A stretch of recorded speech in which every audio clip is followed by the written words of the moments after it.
Coucou à tous, j'espère que vous allez bien depuis ce matin, moi ça va.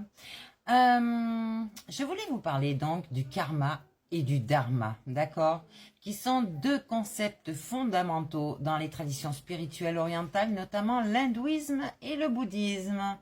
Donc pour tous ceux qui ne croient pas au karma, vous allez voir, déjà vous allez le prendre en pleine face. Le karma, on parle de une loi de cause à effet. Il signifie que chaque action que nous entreprenons, qu'elle soit bonne ou mauvaise, d'accord, a des conséquences. Ces conséquences peuvent se manifester dans cette vie ou dans des vies futures. En d'autres termes, le karma est le résultat de nos actions passées et présentes, d'accord ? Ok, donc pour tous ceux qui disent que le karma est uniquement négatif, non. Le karma est peut-être une dette pour le négatif, mais il est l'abondance pour le positif, d'accord? Je vous ai dit, on va peser ce cœur dans la balance. Ok? D'accord. Ça arrive pour vous. Le dharma, quant à lui, représente le devoir moral et spirituel de chaque individu, d'accord? C'est le chemin que nous devons suivre pour vivre en harmonie avec l'univers et atteindre l'illumination. Donc, cet éveil dont je vous parle et que j'essaye de vous guider, là où j'essaye de vous guider. Le dharma peut varier en fonction de la situation personnelle, des responsabilités et des rôles sociaux de chacun. On va parler maintenant de la différence, donc la nature, la fonction et l'impact, d'accord? Des deux. Ici, on parle du karma qui est une loi universelle, donc de cause à effet. Tandis que le dharma est un ensemble de devoirs et de responsabilités morales. D'accord? Tout le monde a compris de ce côté-là. Si vous n'avez pas compris, commentaire. Leur fonction. Le karma régit les conséquences de nos actions, alors que le dharma guide nos actions et responsabilités. Ok aussi? D'accord. L'impact. Le karma affecte principalement l'individu et ses expériences futures, tandis que le dharma a un impact plus large sur la société et sur l'ordre cosmique. Donc, ces deux concepts sont interconnectés.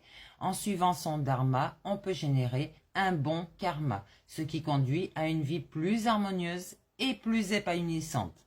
Si, à l'inverse, on ne suit pas son dharma, on prend du karma négatif et ce qui conduit à une vie désharmonieuse et nettement moins épanouissante. Donc j'espère que ça répond à votre question et surtout à des réponses que certains se posaient.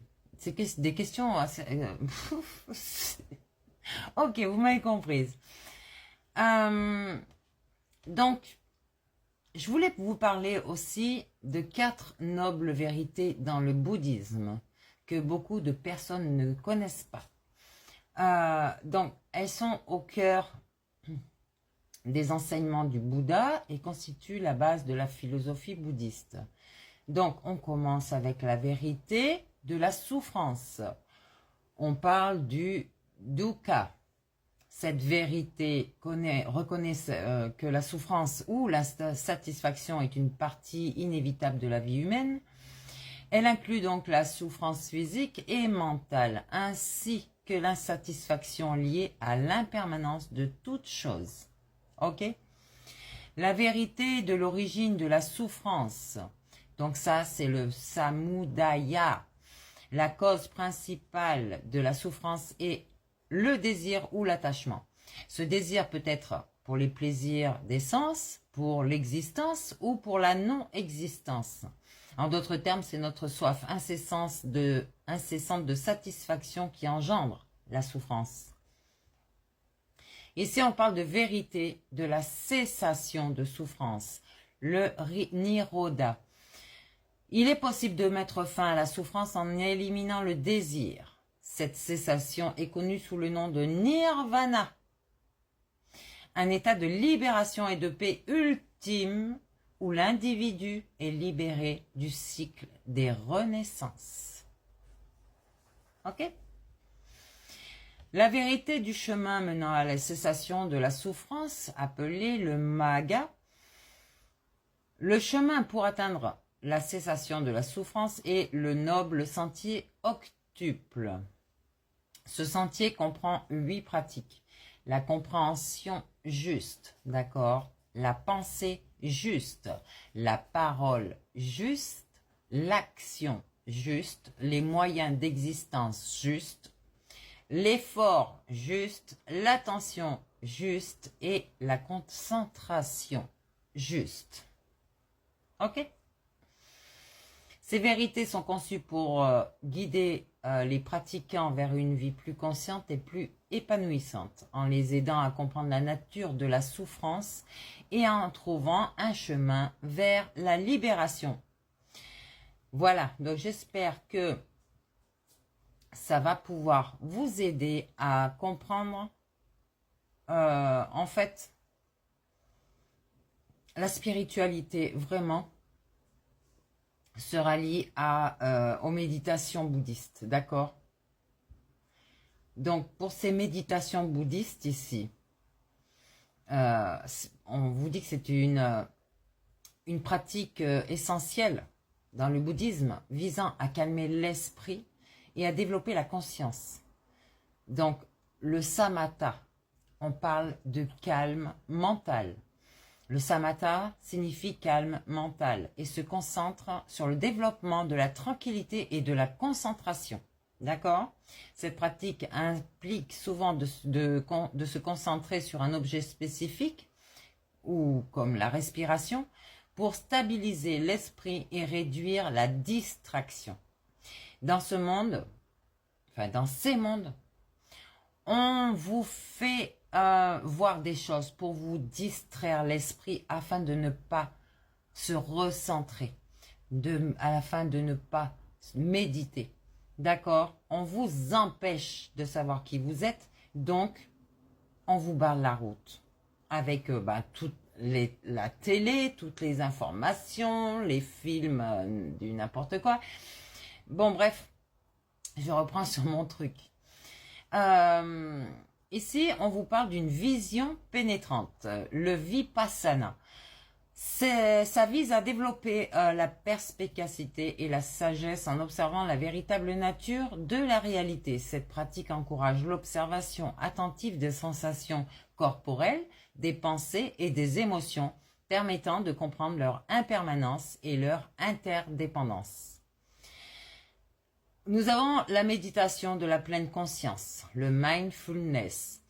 La pleine conscience consiste à porter une attention bienveillante et concentrée sur l'instant présent, d'accord, sans jugement.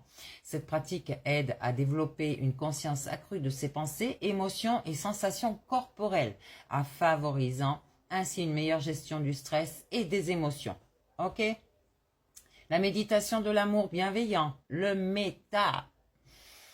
La méditation de l'amour bienveillant vise à développer des sentiments d'amour inconditionnel et de compassion envers soi-même et envers les autres. Cette pratique implique de répéter des phrases bienveillantes et de visualiser l'envoi d'amour et de bonté à différentes personnes.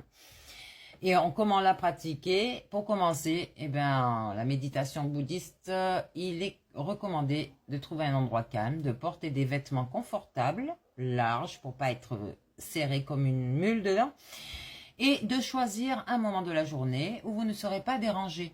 La régularité est la clé pour en tirer les bénéfices, d'accord? Ces pratiques méditatives peuvent aider à réduire le stress, l'anxiété, la dépression, tout en favorisant un état de paix intérieure et de clarté mentale, d'accord? Donc, je vous incite, vous avez le libre arbitre, à méditer tous les soirs, tous les matins. Vous vous munissez de pierres, de ce que vous voulez, qui puisse... faites une offrande à l'univers et dites avec gratitude, merci, merci, merci, une fois que vous avez terminé. Ok? Voilà, donc j'ai fini avec cette leçon. Je vous fais des bisous, à plus tard.